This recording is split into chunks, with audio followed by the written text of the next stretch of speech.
The Sky Dungeon is a giant dungeon that floats far above Tokyo. Many hunters have died there for a special reward, and if one were to clear it, it would fulfill one wish no matter what. The pinnacle of all hunters, who can boast about their strengths, are the S-class hunters. They have been challenging the dungeon as it has become their greatest obstacle. The mid-boss has such powerful attacks and assaults them. The S-rank hunter, Akabane Meguru, expected the mid-boss to be strong because it was in the strongest dungeon. However, he grabs his sword, knowing that the mid-boss's monster level is nothing.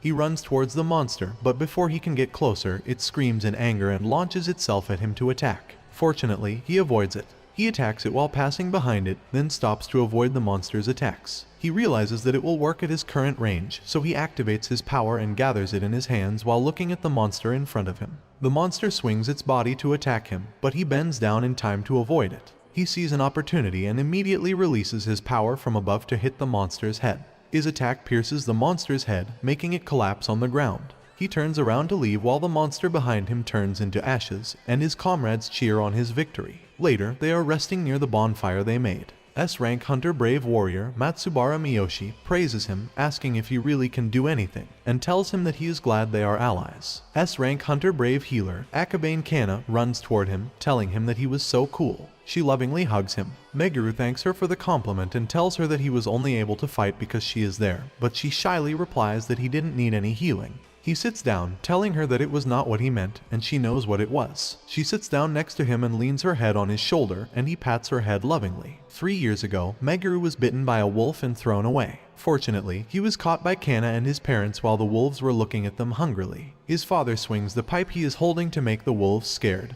But the wolves just come closer to them, gazing at them hungrily. Meguru wonders what he should do, but his father orders him to take Kana and get out of there. He is surprised in his father what he is talking about. Meguru knows that he can't just leave them there and run away. Also, he is even an awakened one, so he should be the one fighting, but his father just asks him if he did not hear him and tells him to go. He walks forward, shouting that he'll fight, but his father just pushes him back, surprising him. His father blocks the wolf's attack using his pipe while telling Meguru that it was his order as the head of their family. He is surprised, but his father tells him to cool his head and look at Kana. His father tells him that he'll protect his mother and he'll protect Kana. He looks behind them and sees that there are no monsters behind them. He tries to protest, telling his father that even if he ordered him to. Suddenly, his mother grabs his hand and begs him to listen to his father. His mother also tells him that the worst thing a child can do is to die before their parents, making him sadly stunned while looking at his mother's face. But he understands that he can't hold his own against the monsters as he is now. His mother and father have made up their minds, and he knows that it was the very last thing he can do for his parents,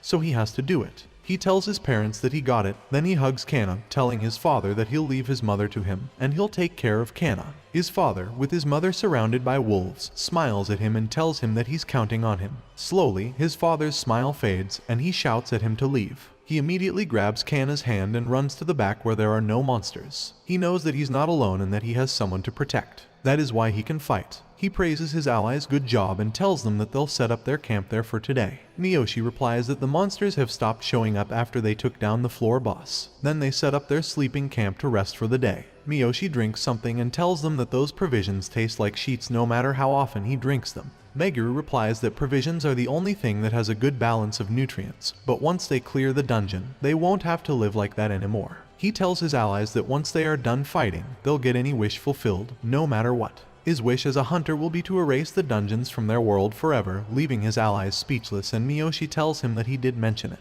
2 weeks later, they arrive at the top floor and see the boss of the dungeon. They look at it worriedly, and it attacks them using fire. He shouts to his allies that it is coming at 4 o'clock. His allies see it and jump to attack it in open space. The man attacks it, and the lady adds her magic power to increase the attack, but they are stunned to see that it doesn't even react. Meguru is shocked to notice that the boss's scales have cracked and broken off, making him realize that it has loosened its guard. He knows that if they focus their attacks on the broken spot, they can win.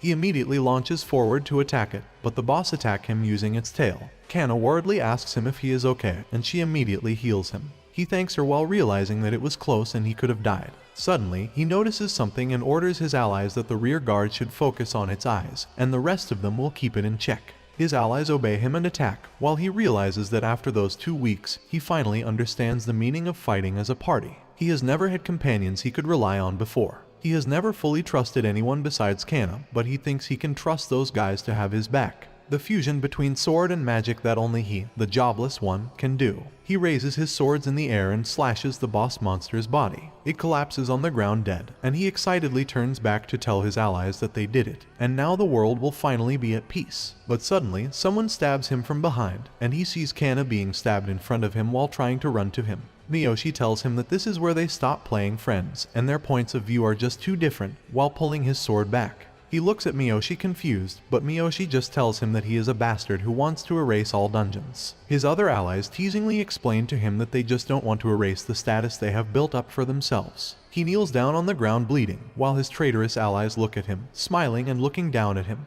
He knows that in exchange for protecting people, S-rank hunters are given the ultimate status in society, and they want to erase him since he wanted to put an end to it. He furiously asks them why they hurt Kana when he was the only one who mentioned it. Miyoshi replies that they just wanted to be thorough, and they can't have Kana going around saying anything troublesome. He looks at them with more fury, then he curses them while remembering Kana's smiles. He tearfully tells them that they killed Kana for such a stupid reason. Miyoshi smiles at him and tells him that it was because of his nonsensical idea of a perfect world. Then he stabs him again while teasingly telling him that this is what happens when the jobless go up against heroes. Then they proceed to walk away, leaving Kana and Meguru's bodies lying on the ground with their own blood. The job he chose was the one said to be the weakest of all possible jobs, a jobless one, but he worked harder than anyone else. He became the strongest, and not once did he think that he could ever be mocked in his last moments, and by his companions no less. He thinks he was a fool for ever trusting them, and they even killed Kana. He swears that he won't forgive them, and he'll kill every last one of them. Later, he slowly opened his eyes and saw that he was lying in the hospital. He looked at his hand, wondering if it was all just a bad dream. However, he remembered being betrayed by his allies and witnessing Kana's death in front of him. He realized that it wasn't a dream, it was true that Kana and he had been killed. Suddenly, he heard a door open, and a nurse entered his room for a checkup.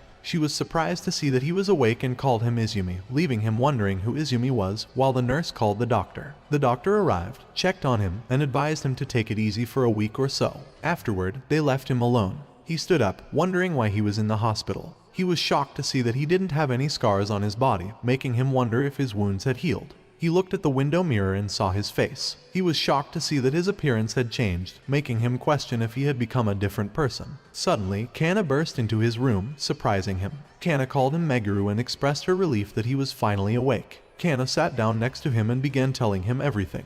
Eventually, he understood that after they were killed, Kana and he had been reincarnated 100 years later. Kana looked exactly the same, but she didn't have her memories from before. In contrast, he retained his memories but had a completely different appearance. The current owner of his body was Izumi Meguru, a jobless hunter just like him. He also had some fragmented memories from Izumi's life. Kana informed him that the doctors had told her that his wounds didn't match those inflicted by monsters, which had made her worry. He apologized to her for causing her concern. Kana shyly looked at him, immediately stood up, and expressed her relief that he was safe. As Kana turned to leave, she mentioned that she would visit him later. He smiled and agreed, but as soon as Kana left, his expression changed, and anger filled his eyes. Based on his current body's memories and his conversation with Kana, he realized that after clearing the Sky Dungeon, Miyoshi and the other 5 heroes had made a wish to become dungeon masters. They each ruled over their own dungeons and had become enemies of humanity. He and Kana were the only ones who desired a peaceful world. The 6 heroes had obtained eternal life by becoming dungeon masters, and they apparently still lived 100 years later. Furious, he swore to himself that he would never forgive them. Determined, he stood up and looked angrily at the sky, contemplating his first plan. A few days later, he asked Kana the best way to reach a dungeon, causing her to worry and ask if he intended to venture into a dungeon right after leaving the hospital. He replied that he needed to fight to become stronger after all. He knew that defeating the 6 heroes, who were currently dungeon masters, would require more than ordinary strength. Kana begged him worriedly to reconsider and questioned why he worked so hard when his occupation was jobless. This made him realize that the reputation of being jobless hadn't changed over the past 100 years. Being jobless was an unfavorable occupation without expertise in swordsmanship or magic, or so they said. Nevertheless, he reassured Kana and explained that being jobless meant having a unique way of doing things. Kana asked him to clarify what he meant by the jobless way of doing things. Before he could respond, a man appeared in front of them and informed him that he was still alive. The angry man commented on his resilience despite being a deadbeat, with his allies concurring. Kana anxiously asked if he knew them, and he replied, maybe. Then he remembered that those men were the ones who had hospitalized the previous owner of his body, Izumi, who had also been betrayed in a dungeon. The man warned him that he had been fortunate to live a little longer and advised him to refrain from speaking unnecessarily. Meguru thanked Izumi for allowing him to use his body and vowed to seek revenge on his behalf. Teasingly, he asked the man if that was the proper way to request a favor. Enraged, the man snapped and mentioned that they might need to teach him another lesson. He launched punches at Meguru, but Meguru just glared at him angrily. The man stated that he was a D-rank hunter and that an F-rank like Meguru couldn't do anything. He threw a punch, but Meguru retaliated by punching the man in the face before he could make contact. The man was sent airborne, crashed forcefully into a wall, and collapsed onto the ground, leaving his ally astonished. The other man drew his knives and declared that nobody made a fool of them and survived. However, Meguru remained unfazed. He realized that his current body was undoubtedly weaker than his previous one as the man lunged to strike him. Kana anxiously shouted at him to be careful, but he knew he could handle a weak opponent through his experience. He caught the knife with his 2 fingers, surprising the man. Meguru seized the knife and snapped it in 2 while asking the man if he still wanted to fight. Kana was astonished by his actions. The man grabbed his ally and fled, commenting on how Meguru had become so strong. Kana was stunned, observing that Meguru had become almost like a completely different person. In conclusion, he knows that he is quite a bit weaker than he was before. However, he can cast the hardness spell on his hands with no issue. If he can regain his status, he is sure he'll manage. Later, he was hiking in the mountains with Kana, knowing that if he clears the dungeons scattered all over the place, he can expect his status to rise in proportion to his participation. In order to defeat the 6 heroes, he has no choice but to steadily clear them one by one, while Kana looks at him worriedly. They reach the temple and apologize to the people for keeping them waiting. They stand in front of an E-rank dungeon, which is of a higher rank than himself, an F-rank adventurer. The man replies, all right, and tells them that everyone is there, so they should go inside. He checks his cell phone and sees that he is ranked F with a jobless status. Then they look at him with ill intentions, making him look back in confusion. Later, they are all inside the dungeon. The man tells everyone to stop and suggests that they should talk about their plan of attack. He snaps the ice crystal near him and tells everyone that the last attack bonus will be taken by him and the man near him.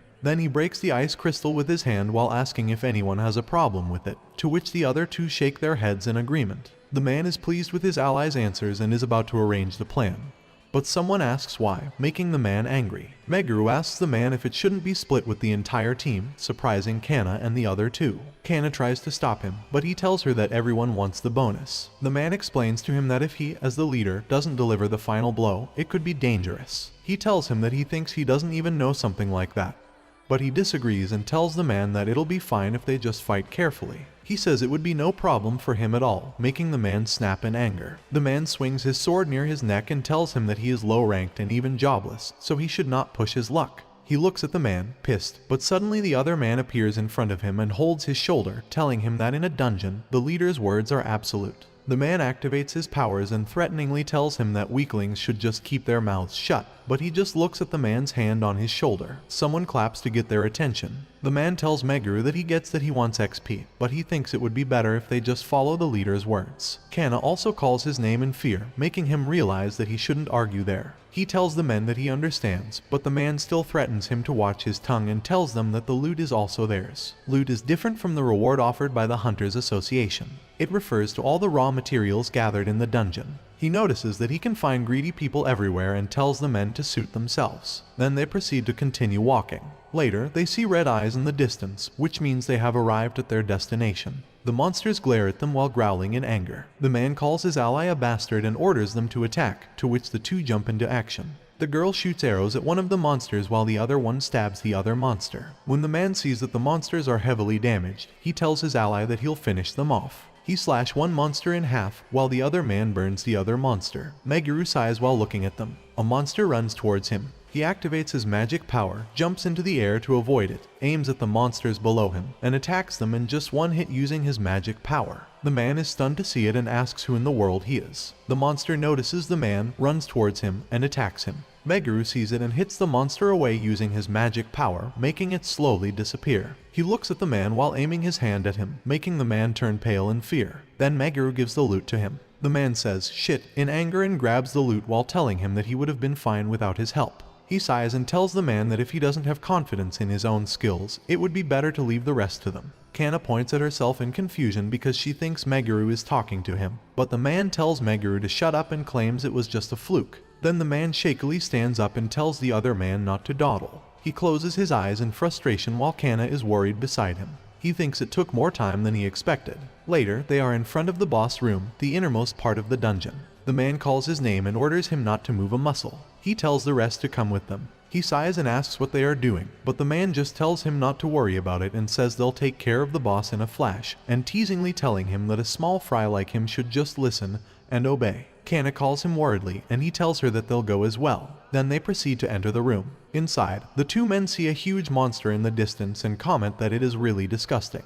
The monster looks at them while eating something, but they just smile excitedly. The man jumps towards the monster to attack it, saying that it's payday once they bring the monster down. Then he slices it multiple times. The other man casts fire magic and burns the monster with it. The man looks at Meguru, who is in the distance, and teasingly tells him that this is just how strong they are. But he is surprised to see that the monster is smiling at them, unscathed. The two men are stunned, and then the monster reaches them and cuts the man's hands off. It uses magic to attack the other man, who shouts in surprise as his hands are damaged and his fingers fall off. The monster grabs both of them. The man who thinks he is the leader tells the monster to let him go, but instead, he gets eaten by it. Then it looks at the other man, who begs it to stop, but it just opens its mouth as the man cries, begging someone to save him because he doesn't want to die yet. However, he ends up getting eaten by the monster, shocking Meguru, Kana, and the others who witness it. He remembers back then, the monsters in that dungeon were unusually strong, and the boss monster in front of them doesn't fit the criteria set by the association at all. He walks forward towards the monster, emotionless, making the other man, who is shaking in fear, ask him if he's planning on fighting the monster. He replies, "Of course, and I'll take it down." The man tells him that it's crazy and not something an F-rank hunter can do. He thinks that if they were in a disguised dungeon, the boss monster isn't an E-rank but a C-rank. Then he asks the man if he could keep quiet for a moment. The monster opens its mouth to attack him, but he activates his power, jumps, and faces the monster, which is trying to grab him. He looks down at them, knowing that he no longer trusts anyone. Then he attacks the monster multiple times, using his sword to get behind it. When he thinks he's in the right position, he'll use magic. However, when he activates his magic, the monster faces him and activates its own magic. It attacks him using magic while teasingly smiling at him. He counters by activating his magic and hitting the monster's attack with his own, causing it to explode before it can hit him. He gets down on the ground, knowing that he can't take the monster down in one blow with his low stats. He casts his power once again, knowing that it can't be helped. The monster emerges from the underground and tries to grab him, but fortunately he avoids it. It breaks the ground he was standing on, but he knows he has to stop it from moving.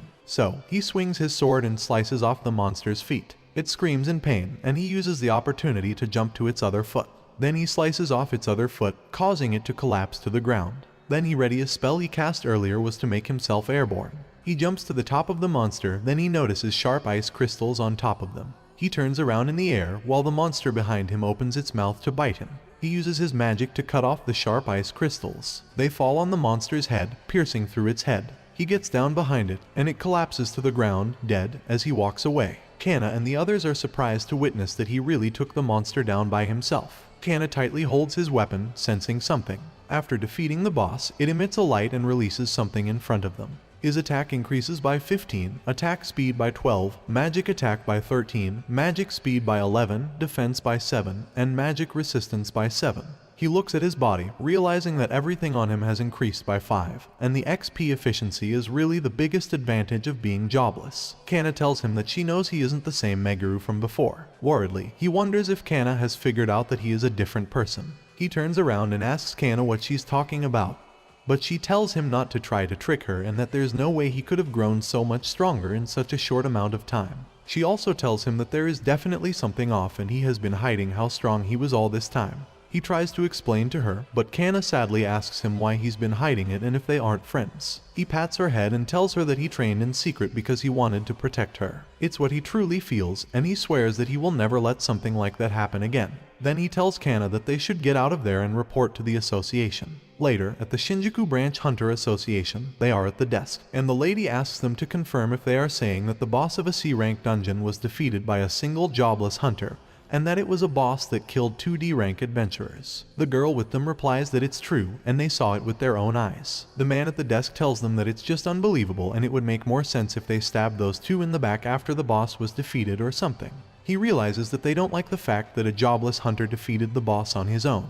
Kana tells the man that they would never do something like that and urges him to tell them too. Meguru tells them that the two competent hunters lowered their guard in the dungeon, and if he can be honest for a moment, he tells them that it's disrespectful to the dead. The man and the lady at the desk are stunned in fear. The man at the desk laughs fearfully and tells them that it's not what he meant. He walks away, telling the people at the desk that if they won't believe it, they should just record it as the four of them working together to take the monster down. Kana looks angrily at the people at the desk and runs to catch up with him. Then they see a man enter the building. The man is the branch chief of the Hunter Association.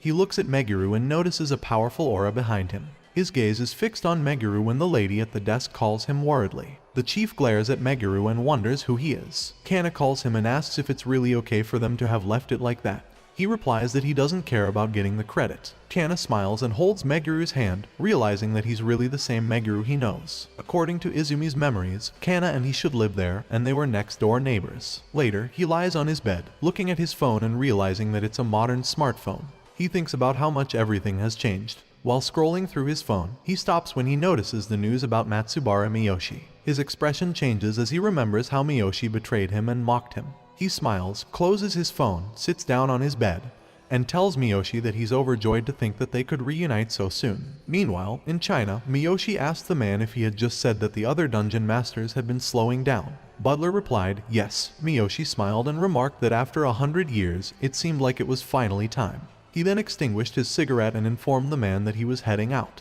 The butler bowed and humbly requested Miyoshi to take the utmost care. Miyoshi assured the butler not to worry and said, "Who do you think I am?" He introduced himself as one of the 6 heroes, Matsubara Miyoshi, and instructed the butler to be in charge during his absence. 100 years ago, Miyoshi became the manager of an S-rank dungeon and conquered all of China with its power. However, in order to expand his territory further, he needed to conquer Japan before his rivals beat him to it. He opened his phone and ordered the person on the other line to start gathering the troops immediately. He then warned the person that if he failed, he knew the consequences. The next day, in the Hunters Association, he approached the lady at the desk and asked if she had any job requests. The lady replied that he was an F-rank jobless hunter. Knowing that hunter recruitment emphasized rank and job, he understood that it was tough to get requests with his current stats. Nevertheless, hunters had no choice but to clear dungeons to become stronger. He told the lady that he didn't mind how far away the dungeon was and asked if she couldn't find something for him. However, the lady explained that if he wanted a better job, he needed to raise his rank first. Kana, filled with frustration, told the lady to stop playing games and demanded to know how Meguru could raise his rank if he couldn't clear any dungeons. She angrily hit the desk, expressing her frustration with the circular reasoning.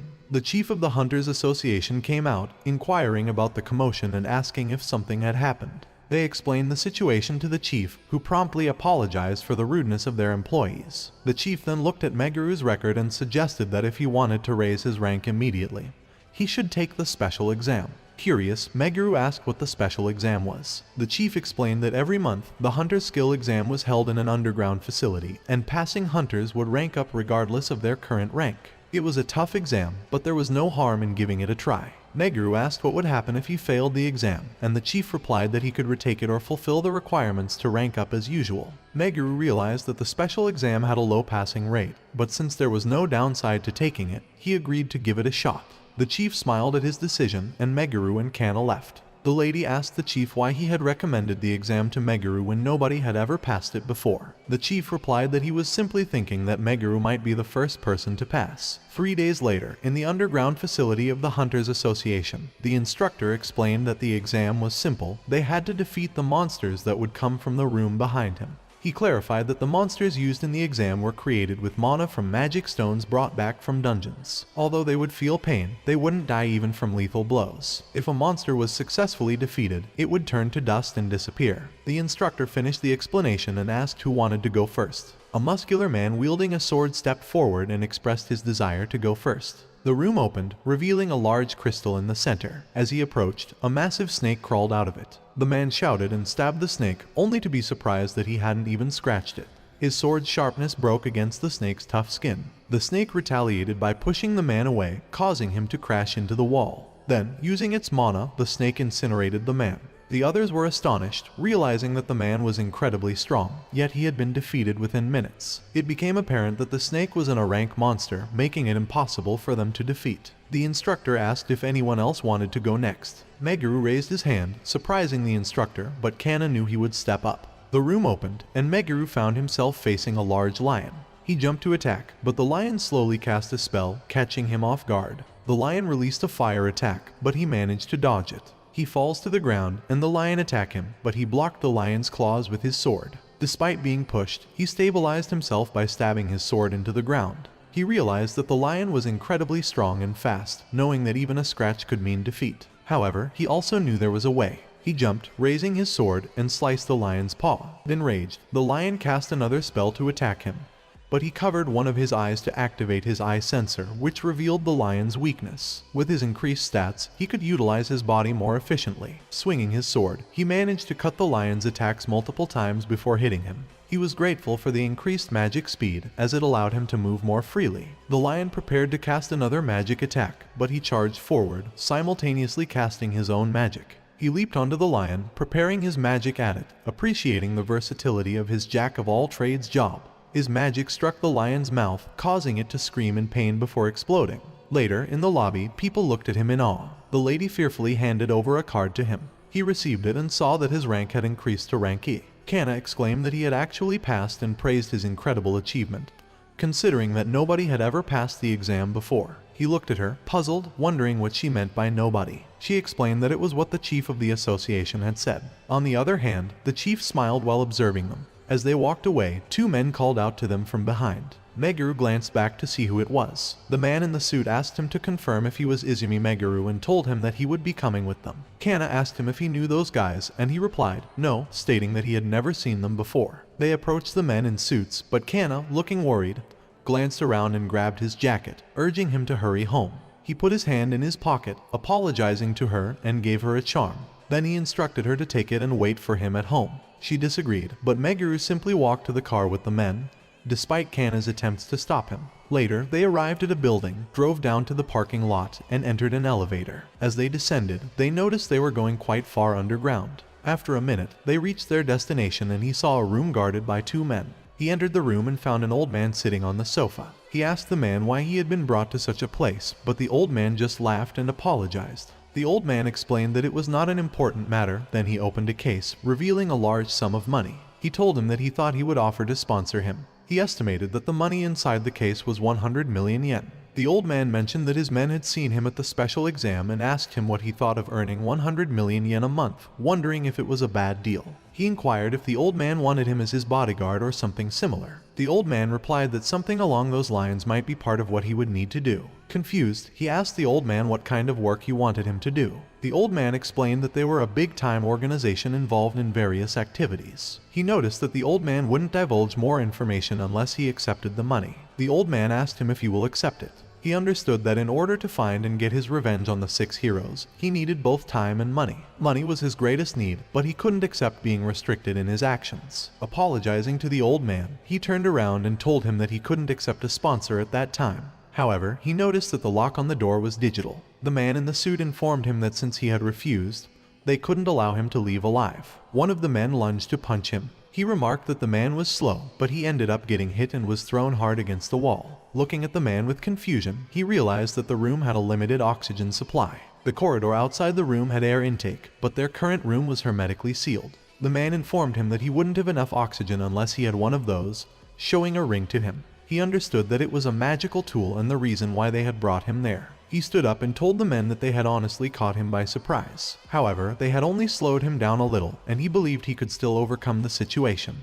He then launched to attack the man. The man called him an idiot, remarking that he didn't know when to quit. Although his vision was dizzy, he managed to punch the man in the face, surprising the other men who thought it was impossible. They rushed to attack him, with one of them wielding a knife dripping with green liquid. The man ran towards him, and despite his dizziness, he realized that if his senses were slowed down, he just had to act accordingly. He kicked the man's hand, causing him to drop the knife. The man shouted in pain as his finger dislocated, but he still managed to punch him in the face. The other men ran towards him to attack him together, but he saw them coming, despite his blurred vision, and defeated them all. A minute later, he stood there, looking at the men collapsed on the ground. A huge man next to the old man commented that it was impressive, stating that while the men might have been weaklings, he didn't expect him to be able to take down 6 of them instantly. The huge man removed his shirt, revealing his muscular body, and furiously told him that the men he just fought were nothing compared to him. Then, the man transformed into a beast-like form, grabbed an axe from the wall, and swung it at him. Fortunately, he jumped in time to avoid the attack. He realized that the man was a berserker, a job that sacrificed speed and intelligence for immense attack power. He recalled that the only berserker he had encountered in his past life was incredibly strong.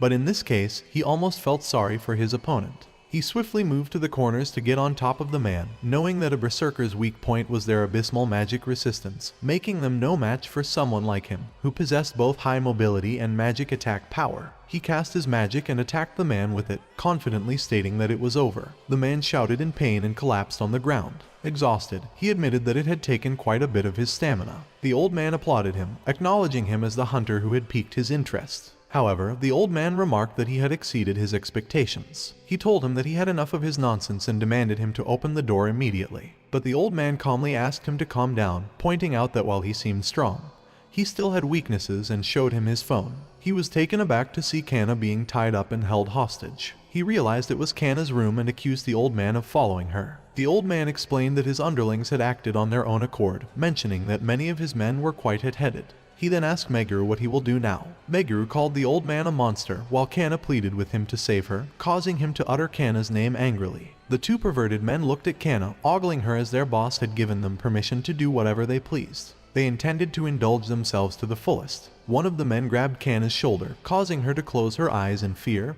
and shout for him to stop. Suddenly, she released a powerful burst of light, hurling the men away and causing them to cry out in pain. Kana was bewildered by what had just happened, but then she heard the men saying that they couldn't move. The charm that had fallen off her jacket caught her attention, and she picked it up, remembering that Meguru had given it to her, softly telling her that he had saved her. Meanwhile, the old man panicked and frantically asked his companions what had gone wrong and what had happened.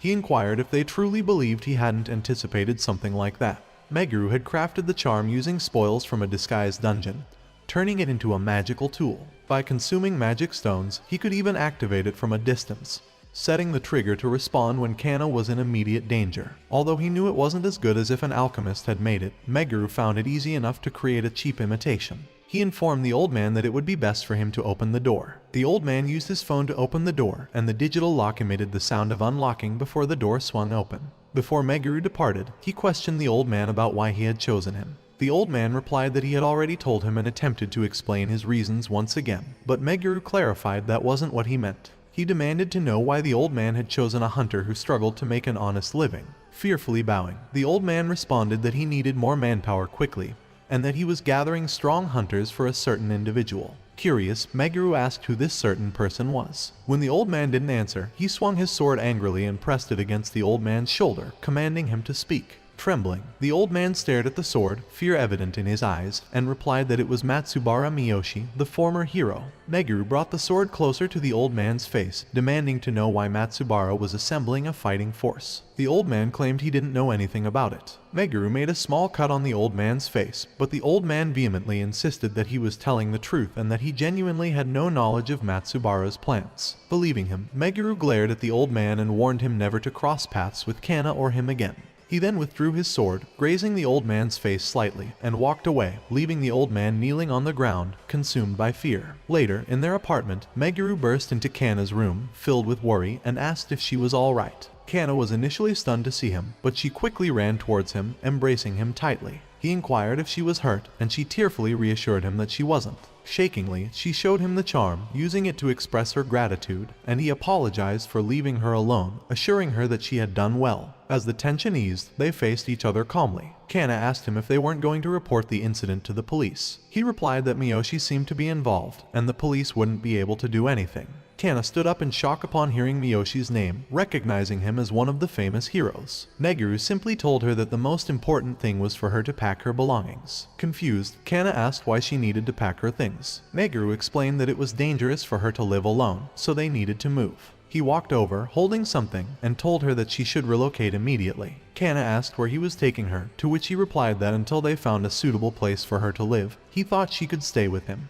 This revelation left Kana shocked and bashful. Waving her hands, she expressed her concerns about the inconvenience, but Meguru assured her that it was fine and even mentioned having a double bed, albeit in a small space. Still uncertain, she asked if he didn't see any problem with it. He confidently responded, stating that he didn't, emphasizing that he genuinely cared about her. Shyly, Kana asked him to clarify what he meant by caring about her. He gently patted her head and explained that he meant it was normal for a family to live together. Blushing, she replied that if it was with him, she thought it should be fine, leaving Meguru looking at her, slightly puzzled.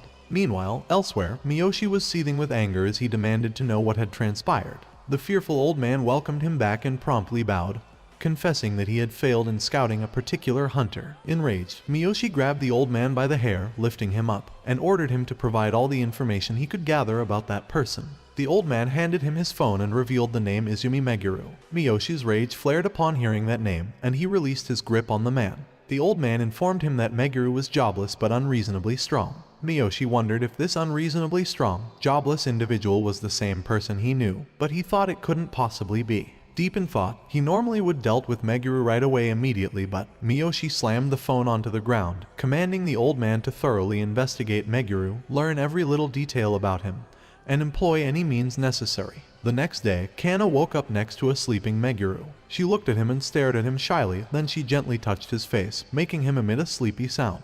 A minute later, Kana put on her shoes to go outside. However, when she opened the door, she was shocked to see something in front of their door. Later, Meguru woke up and saw the object in front of their apartment. He told her that he had never thought a dungeon would appear in a place like this. He smiled, judging it to be a C-rank dungeon based on the strength of the mana. He then told Kana to wait in their room while he went, but Kana hugged him and insisted that he mustn't go alone. She also told him that if he had to go, she would come with him. So they entered the dungeon together. Kana walked behind him, realizing that she had ended up coming with Meguru. However, he wondered if there was even any point in her being there. Meguru called Kana, confusing her. He told her that she could use Abyss, the ability that lowers all of the target's stats. She asked if it wasn't the stuff of legends and said that there was no way she could use something like that. But Meguru knew that the only known user of Abyss was the hero Kana from 100 years ago. Furthermore, the hero was a brave healer while he was just a mere cleric, and there was a world of difference between their jobs. He thought that although Kana had lost her memories, he was sure she could pull it off. Suddenly, a monster appeared behind him and attacked him while he was asking Kana what she would say if someone other than Kana could use Abyss. Kana saw the monster and alerted Meguru.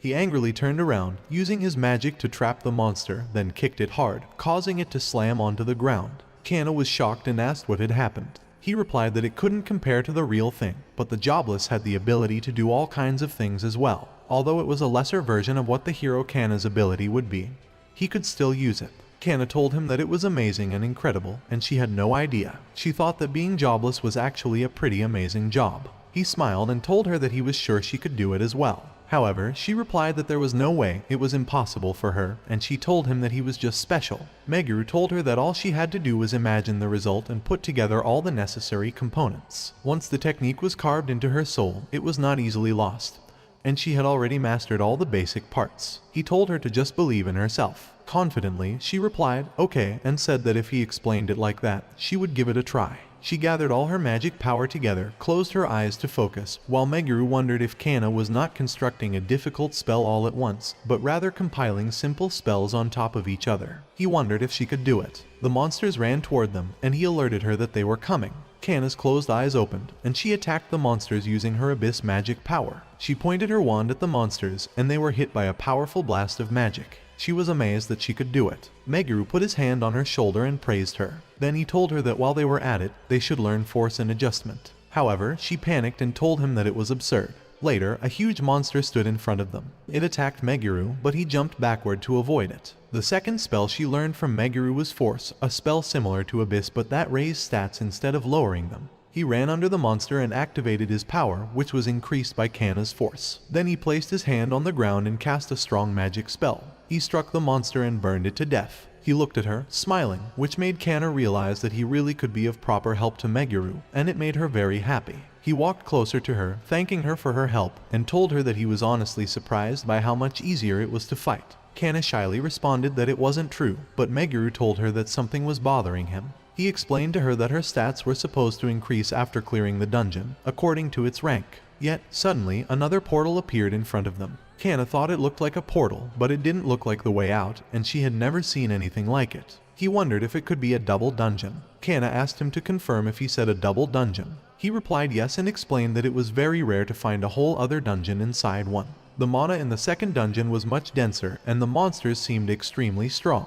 Also, it was most likely going to be a B-rank dungeon, and if they didn't clear it, they wouldn't get a reward. She stuttered in fear, saying that a B-rank dungeon was practically a natural disaster. Then she told him that it was too dangerous, even for him, and that they should go back right away. But Meguru replied no and told her that if he had her debuffs, they just might be able to do it. Then he walked closer to the dungeon, even though Kana tried to stop him. Suddenly, the dungeon ceiling slowly broke. He immediately looked at Kana, who was filled with fear. He tried to run and grab her, but the ceiling collapsed, falling toward Kana. She was terrified, looking at the stones that were near her. Unfortunately, the huge stones collapsed on her, leaving Meguru stunned and panicky as he shouted Kana's name. He immediately began digging into the stones while calling Kana's name and begging her to answer him. Fortunately, Kana peeked out and called Meguru. He saw her in the center of the stones with a few scratches, but he was glad she was safe. He helped her come out of the stones and worriedly asked her if she was okay, to which she replied yes. She told him that it was all thanks to him teaching her adjustment, but it was a little scary. Then she hugged him tightly, leaving him stunned, and he was glad that he had taught her the spell that could temporarily shift her stats. He put Kana down and told her that the sudden collapse was strange, almost as if somebody had caused it on purpose with magic. Kana replied that there was no way and explained that there was nobody there other than them, so it should be impossible. Then they proceeded to go inside the other dungeon. He told her that, as expected, the small fry there were much stronger than the ones in the last dungeon, and he was glad he had taught her all the skills beforehand. She thanked him because her stats were much higher, but he thought it was nowhere near what he needed for his revenge. Kana confusedly told him that he seemed kind of like he was looking forward to something. He replied with an excuse that he was just looking forward to the reward after they cleared the dungeon and told her that they still had to defeat the boss. Later, they arrived at the dungeon boss gate, and he told Kana that it would be fine and it would be easy as long as they were together, but Kana was still afraid.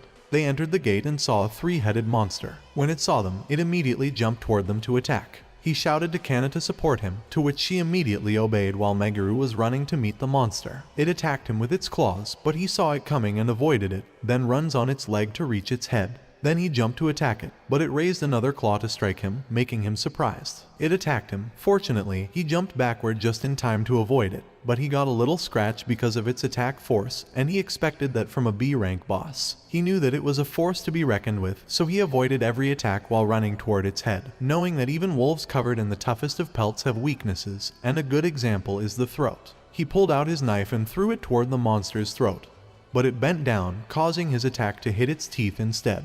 He was surprised that it could easily respond to his attack and thought that if that was the case, he just had to be faster. Then he pulled out another knife and used his magic on it, telling the monster that he was pretty strong. But he could do it with Kana's buff. He knew that anyone who had devoted themselves to being a hunter would have to be able to use one of the elements: fire, water, wind, earth, light, or dark. However, he, the jobless, could use all elements. He walked toward the angry monster, which cast attacks with its three heads at the same time, while it's running to the side. He jumped to avoid it and put power into his knife, knowing that if he created plasma by rubbing earth and wind against each other and focused on his target. He positioned himself and waited for the monster to attack. When he saw it was about to attack, instantly he slashed all three of its heads in one strike using his knife. It screamed in pain as its head slowly tore apart, but he was confident that he could take it down in a single hit. Then it landed on the ground, dead. He wiped his sweat and saw a green light appear in front of him. It showed him that his attack increased to 25, attack speed to 22, magic attack to 23, magic speed to 21, defense to 17, and magic resistance to 17. Also, something appeared in his hand, making him surprised. He grabbed it and the system explained to him that it was a special reward, a daily dungeon ticket that allowed him to repeatedly try a C-rank dungeon. But he was confused about what in the world it was. Kana saw his wounds and asked him if he was okay. He replied yes and that it was just a scratch. Then he put the ticket in his pocket without realizing that a man was watching them from behind and realized that Meguru was much better than he thought. Later, the man met with Miyoshi and the old man.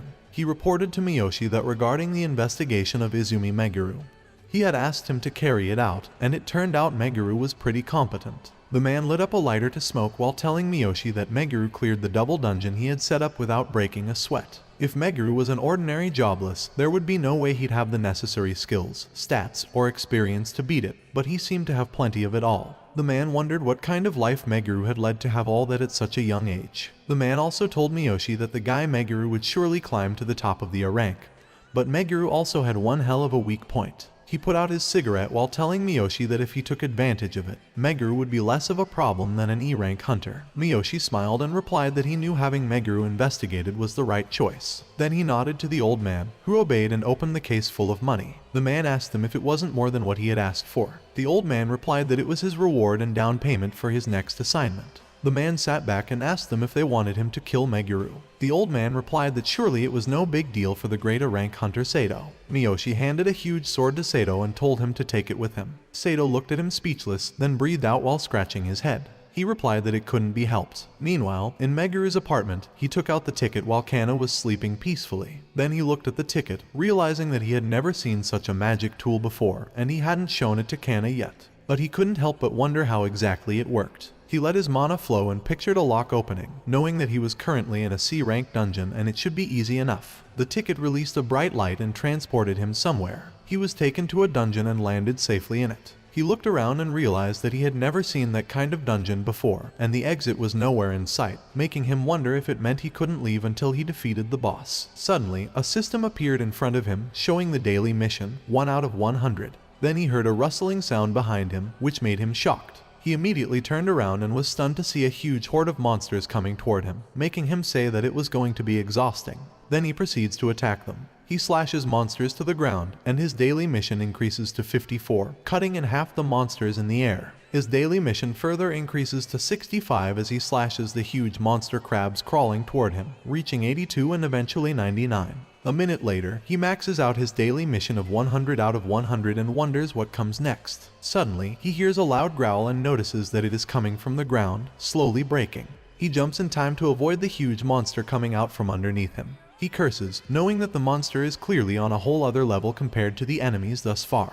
Without a doubt, he recognizes that the monster is the boss, but he also knows that it is only a C rank, and he confidently believes that it poses no problem with his current strength. He attacks it using his fire, hitting its face and causing it to explode. He turns around as the monster's shell falls into the air in pieces. Then, the system appears in front of him and asks if he wants to accept the reward, which includes a daily dungeon ticket fragment and a full restore potion. He realizes that the reward isn't stats like in normal dungeons and clicks accept. A yellow potion is released, slowly dropping toward him. He is confused when he notices that his body is fading. As his complete body fades, he is teleported back to his apartment. He looks back to his bed and sees that Kana is still sleeping. Then he sees the ticket in his hand again, making him realize that it really didn't disappear after he used it.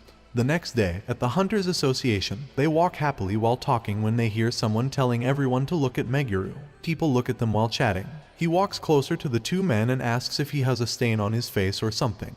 But the men panic and reply that it's nothing, then they immediately run outside. Kana reminds him that he was the jobless person who passed the promotion exam, and it's normal for everyone to be curious about him. He asks her if people really find it interesting. Suddenly, a lady calls his name and tells them that they have received a designated request, and hands him the request paper. He asks what it is, looks at the paper, and tells the lady that he has never heard of Sato, wondering if she mistook him for someone else. The lady replies that he probably just caught Sato's attention after passing the exam, so she's sure it's addressed to him. He gratefully accepts it. Later, he arrives at their destination and sees Sato and the two other people. Sato tells him that he came and asks if he is the crazy, strong, jobless guy. He shakes Sato's hand while guessing that this is how society sees him now. The man and the lady tell him that they'll be in his care, and the two of them are just there to meet the party size requirement. They proceed to enter the dungeon. A lot of monsters gaze at them in the dark and crawl toward him, but they remain calm. Sato runs and easily slices the monsters in half. He tells Sato that being in a rank, the second highest position in the world after the 6 heroes, is amazing. A monster jumps behind him while he is looking at his hand,